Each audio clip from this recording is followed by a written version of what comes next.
காட்டு விலங்குகள் அனைவரும் சிங்கத்தின் முன்பு அமர்ந்து பேசுங்கள். யாரும் ஓட வேண்டாம். அனைவரும் நம்மை காக்கும் ஈசரிடம் சென்று கேட்கலாம். என்னோடு வாருங்கள்.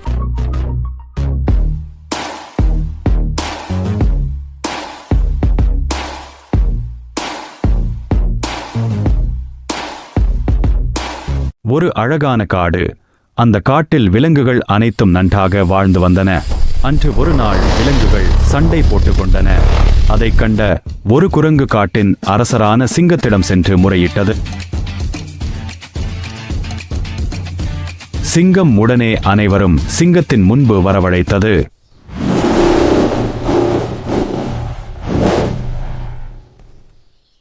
சிங்கத்தின் முன்பு அனைத்து விலங்குகளும் அணிவகுத்து நின்றன.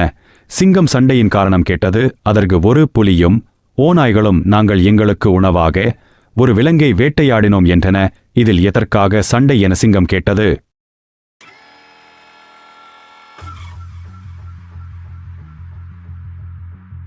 அதற்கு விலங்குகள் உணவாக ஒரு விலங்கிற்கு வேறு ஒரு விலங்கு இரையாக உள்ளது, அதுவே காரணம் என்றனர்.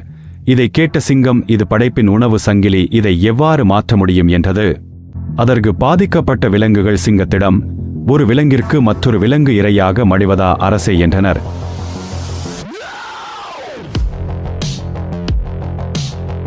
யோசித்து சிங்கம் அங்கு இருந்த விலங்குகளோடு சில கலந்துரையாடல் மற்றும் யோசனைகளை முன்மொழிந்தது. அதில் ஒரு தீர்வு முடிவாக கூறியது. மேலும் காட்டில் இருந்து வரும் இந்த பிரச்சனைக்கு முடிவு இந்த பிரபஞ்சத்தை படைத்த ஒருவரால் மட்டுமே தீர்க்க முடியும் என்றது.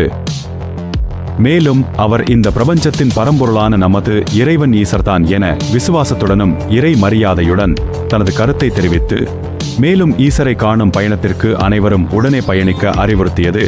சிங்கம் கூறியதை கேட்ட விலங்குகள் திகைத்தன. விலங்குகள் ஈசரை காணும் பயணத்தில் ஈசர் விலங்குகள் தன்னை காண சிரமப்படுவதால் வழியில் தன் திருவுருவத்தை காண்பித்து அருளினார். விலங்குகள் ஈசரை கண்டு அன்புடன் இறைபக்தியோடு வணங்கின. ஈசரும் அவர்களை அன்போடு அருளினார்.